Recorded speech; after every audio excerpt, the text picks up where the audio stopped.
Hello, this is Miss Griffin again. I am here to read Chapter 11 of our book, Friendship According to Humphrey.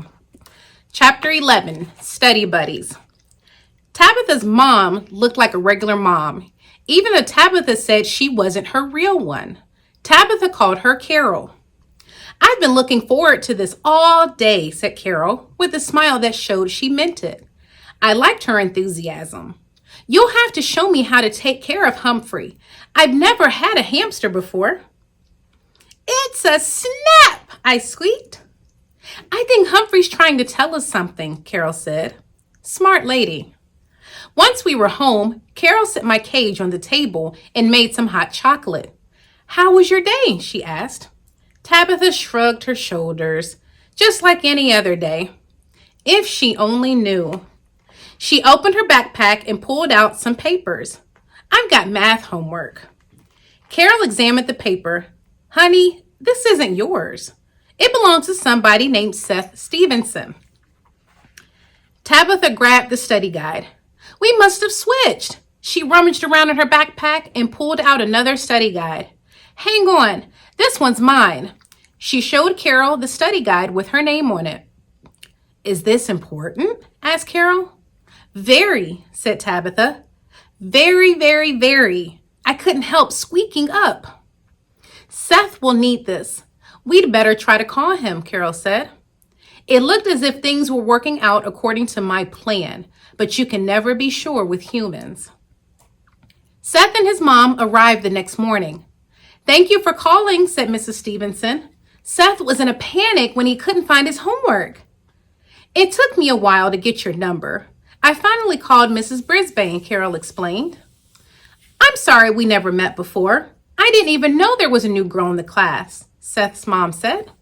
Seth and his mother, whose name is June, I found out, took off their coats and Carol made hot chocolate again. "I'm so happy to meet somebody from Tabitha's class," said Carol. "Did Tabitha get invited to Richie's birthday party?" June asked. Carol shook her head.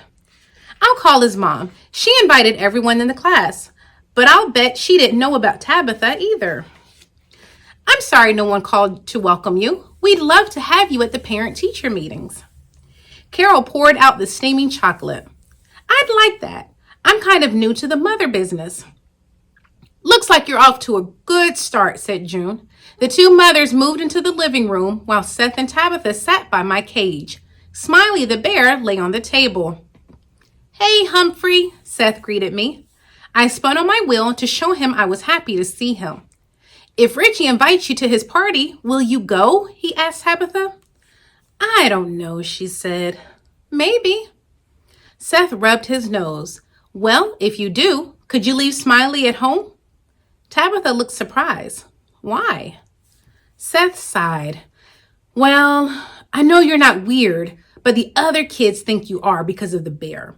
If you'd leave him at home, they'd know you're, regular like them. Then they'd like you." Tabitha thought it over. "Are you going to be there?" "Sure," Richie said. "Richie says he's planned a cool surprise." Tabitha frowned. "I don't like surprises." "This will be a good surprise. A great surprise," said Seth. Tabitha didn't answer right away.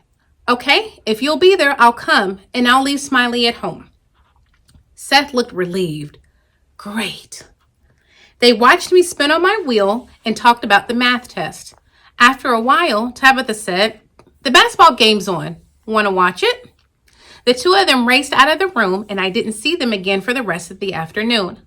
June went home, but Seth stayed and she picked him up later. I didn't care because I wasn't worried anymore. Tabitha left Smiley on the table next to my cage. He seemed to be smiling even more than usual. It looked as if a nice, shiny silver friendship had begun. I felt warm inside all weekend, especially when Seth called Tabitha on Sunday night to ask her some questions about math. But it was cold, cold, cold on Monday. Shivering, quivering cold. It was even chillier if you were standing near Heidi and Gail.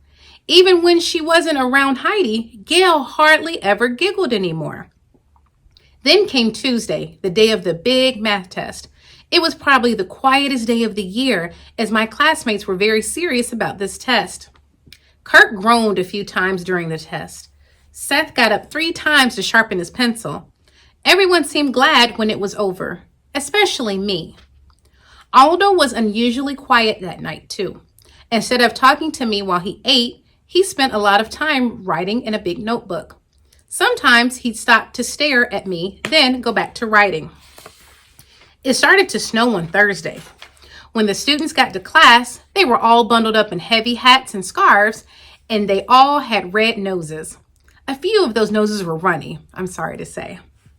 After class began, Mrs. Brisbane rubbed her hands together as if they were still cold. "I have finished grading your math test," she announced. "Every single grade went up, most of them a lot. I know how hard you all worked, and I'm proud of you. Now we can get back to preparing for the poetry festival." When she handed the test back, there were sighs of relief this time and not one groan. "Now I have a big surprise for you. Today we're going to have a guest teacher."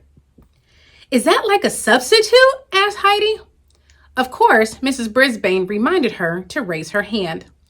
"No, he's coming in to teach one class, and many of you already know him. It's Aldo Amato." "You mean my uncle Aldo?" asked Richie. "Yes, your uncle, Mr. Amato," said Mrs. Brisbane. And there he was at the door. Aldo had become Mr. Amato. He wore a white shirt, a red vest, dark pants, and a plaid tie. He looked almost as spiffy as Principal Morales, and his cleaning cart was nowhere in sight. "Come on in," Mrs. Brisbane said. "Thank you, Mrs. Misbane. Mrs. Bisbrain, Mrs. Brisbane," Aldo stammered. It might have been cold outside, but Aldo was sweating. I was pretty nervous myself. He turned to the students and said, "Hi, folks.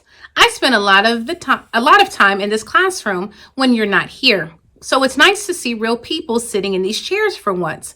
A good-looking group, I must say." A few students chuckled, and Aldo relaxed a little. "I was talking to my pal Humphrey the other night, and I started thinking about what the world looks like from his point of view. I mean, here he is, a small animal in my room full of much larger animals, namely you." When everybody laughed, Aldo looked a lot more relaxed.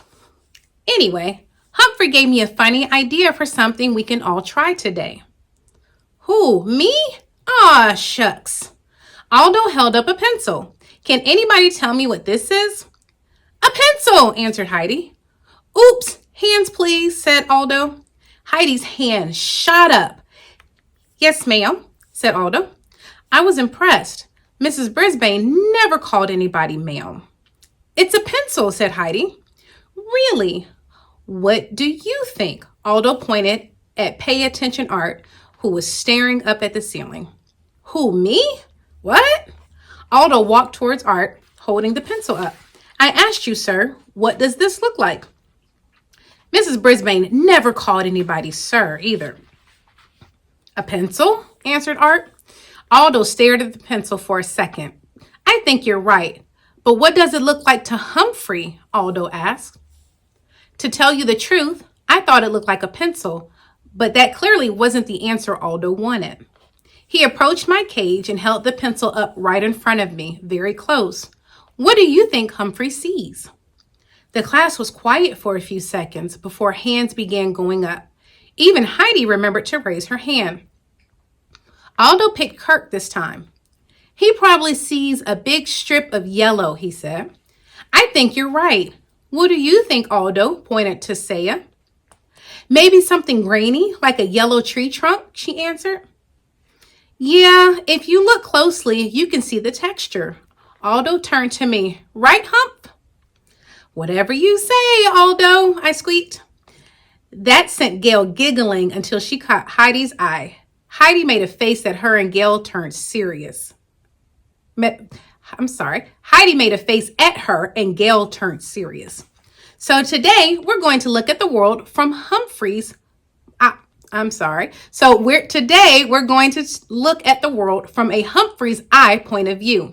Ready to start? My classmates all smiled and nodded. Aldo opened up a briefcase. I'd never seen that before, and took out an envelope full of tiny squares that were open in the middle, like picture frames. These little squares will help us look at things more closely. Aldo must have spent a lot of time cutting out those 1-inch squares. He handed one to each student. Next, he took out all kinds of things from his briefcase and spread them on Mrs. Brisbane's desk. Colored leaves, pieces of lettuce, tomato and broccoli, lemon peel, onion skin, heavy paper, a purple feather, pieces of bread, many interesting and yummy things.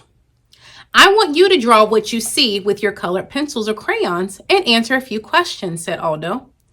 Okay, you can start exploring now. Soon, my friends were wandering around the room, examining things through their square inch. They were so busy. No one seemed to notice that Mr. Morales had slipped into the room. He and Mrs. Brisbane both watched Aldo. They were nodding and smiling. The kids were smiling too. Ooh, you should see this, AJ yelled as he viewed his glove through the square.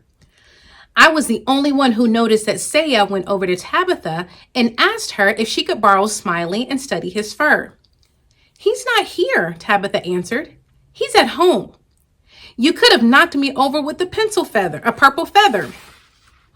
While my friends looked at the world from a different point of view, I looked at Og. How did he see the world? His goofy eyes pointed in 2 separate directions. Perhaps I looked like 2 hamsters, or a much bigger hamster than I am. Maybe that's why he leaped at me the first night. It would take more than looking through a little square for me to figure out Og. After a while, Aldo asked the kids to return to their seats. What did you see? He asked them. They couldn't wait to share their discoveries. AJ said his gloves had a million little squares where the lines of yarn crisscrossed. Art's green leaf had a lot of yellow in it, and although it seemed smooth, when you saw it up close, it was covered with wrinkles. Og's green skin had black dots in it. According to Mandy, my beautiful golden fur was actually brown and white as well as yellow. And what did you learn? Asked Aldo. Gail raised her hand. That things look different when you look at them more closely. Aldo smiled broadly. Good. You learned to observe. He wrote the word on the board. An observation is what scientists do. Sometimes they use microscopes or telescopes to get a closer look. The more you observe, the more you learn. Today, you took a first step toward being a scientist. Wow, I never knew I was in a classroom full of scientists. The recess bell rang. As they hurried to get their coats, my classmates thanked Aldo one by one. Finally, no one was left except Aldo, Mrs. Brisbane, and Principal Morales. Excellent job, said Mrs. Brisbane. I wish you come back and get them excited over math. Now, are you going to send in that application? Asked the principal. Aldo nodded. I'm going to do it. I'd like to add something to that application. A letter of recommendation, said Mrs. Brisbane. I thought Aldo would faint. Would you? I'd be proud to write one too, said Principal Morales. I can't thank you enough, said Aldo. Do me one favor, added the principal. When you graduate and are ready to start teaching, you come to Longfellow School first. Aldo shook his head. I wouldn't go anywhere else. Whew, that was a relief. I was sad when Miss Mac left for Brazil. I'd be even sadder if Aldo left too. Tell me your friends, and I'll tell you who you are. An Assyrian proverb. Thank you for reading with me.